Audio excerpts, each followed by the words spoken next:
اللهم صل وسلم وبارك على نبينا محمد وعلى اله وصحبه اجمعين. ازيكم يا بنات؟ عاملين ايه؟ يا رب دايما تكونوا بخير. وحشتوني جدا جدا من الفيديو اللي يلا بقى يا بنات، قبل ما نبدا الفيديو ما تنسيش تصلي على الرسول وحطي لي لايك وكومنت حلو منك واشتركي في القناه لو لسه مش مشتركه. تعالوا بقى شوفوا احنا هنعمل ايه. طبعا انا خلاص ما بقتش بعمل الغدا الساعه 2 او 1 خالص، ما بقتش بقف في المطبخ في الجو ده. ببدا اعمل الاكل مثلا 8 9 بالليل، ده بيكون غدانا. بنفطر امتى بقى؟ الساعه 2 الساعه 3 لما بنقوم من النوم. اما جو ان انا اقف او حتى ماما يعني ما بنرضاش دلوقتي، حتى ما بناكلش خالص بالنهار، اكلنا كله بالليل. سواء انا او اخواتي او مامتي كلنا بقينا كده بناكل بالليل. اذا فاتحه الشباك زي ما انتوا شايفين، وقلت بقى اطلع اقف، اطلع اعمل الاكل. يكون يعني المطبخ الدنيا تكون هاديه كده شويه، ما يكونش فيه شمس وبس. فالنهارده معايا بنات ربع كيلو لحمه. انا كان عندي لحمه كنت طبخه بيها يعني، وتفضل زي ربع كيلو شلته في كيس، كانت نية يعني. وقلت ايه يبقى مره اعملها مع كبده، ويعني اعمل الحلويات وكده، الحاجات اللي هي زي بتاعه المصمت وكده، بيبقى طعمها حلو. او انا بعملها حلوه جدا. ما عملتهاش، ممكن اخر مره عملتها لما كنا في العيد، فقلت يلا اعملها بقى النهارده. كمان عامله طحال، هما بيحبوا جدا الاكل دي، بنحبها احنا في البيت يعني عامه. وبعمل معاها شويه حاجات كده بتكون حلوه واحنا بنحبها. المهم جبت بقى كام بصلايه عشان اقطعها، عشان ابتدي في الاكل. وانا قلت كمان يعني حتى لو الساعه 9 الاكله دي مش هتاخد وقت. قبلها بصراحه كنت سلقه الطحال. انا سلقته قبل كده معاكم يا بنات على القناه التانية. بتحطي حبهان، فلفل اسمر، حصى، مستكه، جزر، بصل، اللهم صل على النبي، مستكه، حبهان، ورق لورا، كم قرنفل كده، كم فص قرنفل. والحبهان بيديه ريحه حلوه قوي. ولما بيتسلق بتشيل القشره بتاعته خلاص، وهي دي طريقته. نزلت بقى يا بنات بالدهون دي اللي انا قلت لكم عليها، بتخلي ريحه الاكل حلو، مش ريحته طعمه. هي دي ملهاش ريحه يعني، بس بتدي تسكيره حلوه في الاكل. نزلت بقى بالبصل اللي انا قطعته معاكم علشان نشوف احنا هنعمل ايه. طبعا يا بنات انا كنت الاول بنزل لما كنت بعمل اللحمه او الكبده، كنت دايما اديهم صدمه وبعد كده انزل بالبصل. لا دلوقتي انا بقيت بدي للبصل، بخليه يتشوح كتير لحد ما البصلايه تنزل الميه بتاعتها، وما استعجلش عليها. انتوا شايفين شكلها لحد ما تدبل قوي. الطريقه دي بتخلي اللحمه تحفه تحفه تحفه، تخليها مسكره اكتر عن لما تنزلي باللحمه. تمام. ده الطحال بقى زي ما قلت لكم. كانت سلقه وكده، كنت بقطعه لان انا زي ما قلت لكم الاكل مش هياخد معانا وقت. طبعا المره اللي فاتت عملت معاكم الطحال بطريقه، المره دي هعمله بطريقه بسيطه خالص، وهي يعتبر الطريقه التقليديه يعني. ما حبيتش اعمل فيه زي المره اللي فاتت الخطوات اللي انا عملتها، علشان انا عامله المره دي اللحمه والكبده ببصل. المهم نزلت باللحمه زي ما انتوا شايفين، واول ما نزلت بيها حطيت لها رشه ملح. طبعا الملح نزلت بيه بالاول على البصل، حطيت رشه قرفه ورشه جنزبيل. ونزلت كده كان معايا كام فلفلايه رومي، وواحده بس اللي هو قرن سبايسي يعني، يكون حراق كده شويه.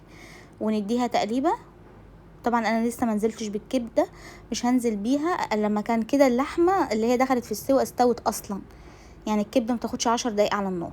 الكبده بقى كنت مقطعاها وعصر عليها نص ليمونه عشان الزفاره، وسايباها على مصفى تنزل الدم بتاعتها. تمام. انا برضو بديها كده موسعه لها مكان علشان تاخد يعني صدمه. نزلت عليها ورشه فلفل اسود. طبعا لونها بيتغير على طول. لما بقى لونها يتغير كلها هدمجها مع اللحمه الباقيه. اكله خفيفه والله، ما خدتش وقت. وعايزه اقول لكم ان انا كمان عملت مسقعه بس ما صورتهاش، لان المسقعه عملتها معاكم كتير، وقلت عشان الفيديو ما يكونش طويل عليكم ما عملتش جنبها مكرونه او حاجه. بصوا انا وسعت كده، نزلت ب3 معالق توم، معلقه توم سوري، يعني 3 فصوص توم. جاي اقول 3 فصوص توم، قلت 3 معالق توم، 3 فصوص توم، وحطيت عليهم رشه كزبره. ونقلبهم بقى كلهم مع بعض في الصين. التوم ده بيدي طعم حلو قوي. البهارات بقى كمون وكزبره في الاخر، وملح وفلفل اسود. بس رشه الجنزبيل والقرفه دي بصوا رشه يا بنات بتدي ريحه حلوه قوي. طبعا انا ما حطيتش زبده في البدايه، حطيت الدهون والزيت. نحط معلقه زيت، زبده كبيره. الصينيه دي بتكون حلوه قوي، مكتره فيها البصل، البصل بيديها تسكيره. شايفين يا بنات عامله ازاي؟ طعمها والله العظيم حكايه. طبعا انا ما كانش عندي الا ربع كيلو لحمه بس عملته، ودولت نص كيلو كبده مع الطحال. طبعا انا جوزي عندي هو بيحب الكبده قوي مع اللحمه، بيحبها يعني، فدايما بحب ان انا يعني اعمله الحاجات. انتوا عارفين ان هو دايما مسافر، بحب دايما اعمله الاكله اللي هو بيحبها. وانا كمان على فكره بحب الكبده جدا مع اللحمه، كنت بعملها دايما على طول نتغدى بيها انا وهو. ننزل بقى بالطحال، النهارده هحمره بس في معلقه زبده واحط عليه ملح وفلفل اسود بس، الطريقه التقليديه خالص مفيهوش اي حاجه. وكمان في الوقت ده كنت ناقعه جرجير حطاه في خل، وهنعمل كام حاجه مع بعض يعني. وكده كنت خلصت من المسقعه من قبلها بشويه، بس انا قلت ايه، اشارككم اليوم. طبعا يا بنات كلنا بنعرف نعمل اكل، وكلنا بنعرف نعمل كبده، وكلنا، بس ده زي ما انتوا عارفين ان ده شغل. بشارككم يومي. انا مش عارفه عماله اتلخبط في الكلام ليه، بقي رايح في داهيه. وانا اسفه والله، انا مش عارفه، كل شويه بقيت اقول لكم انا اسفه انا اسفه على التاخير، بس والله الصيف بجد مش مساعدني ان انا اصور، بنبقى زهقانين، الجو حر. حطوا بقى لايك واشتركوا في القناه لو لسه اول مره بتشوفوني، متنسوش يا بنات. ننزل بقى بشويه دهون من دي، طعمها حلو يعني. بصوا حاطه جرجير، وهننزل بقى بالطحال. كنت حمرته كويس، كنت حطيت عليه ملح وفلفل اسود وهو بيتشوح يا بنات. كنت حاطه له فص حبهان وواحده ورق لورا. لما جيت احمره نحط بقى نعمل الطماطم دي، بتكون طعمها حلو كده. غسلت الجرجير بالواحده وحطيتها على الطبق الكبير ده، وقدمت الاكل. كنت عند ماما انا في اليوم دوت، حطيت على طول العيش في الميكروويف. يعني كله ما خدش وقت، الاكله سهله وبسيطه وعلى طول. نزلت بنص ليمونه وشويه خل على الطماطم، نحط بقى التوابل، شطه وكمون وكزبره وملح. بتبقى الطماطم دي طعمها حلو قوي جنب الاكل. كمان عاملين خيار مخلل، هطلع برضو شويه اقطعهم واغرف معاكم المسقعه.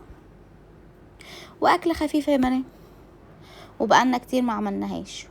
طبعا الجرجير انا ما بستغناش عنه، انتوا عارفين ان انا بحب الخضره جدا يعني.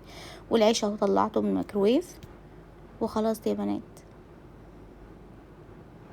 ايه رايكم بقى؟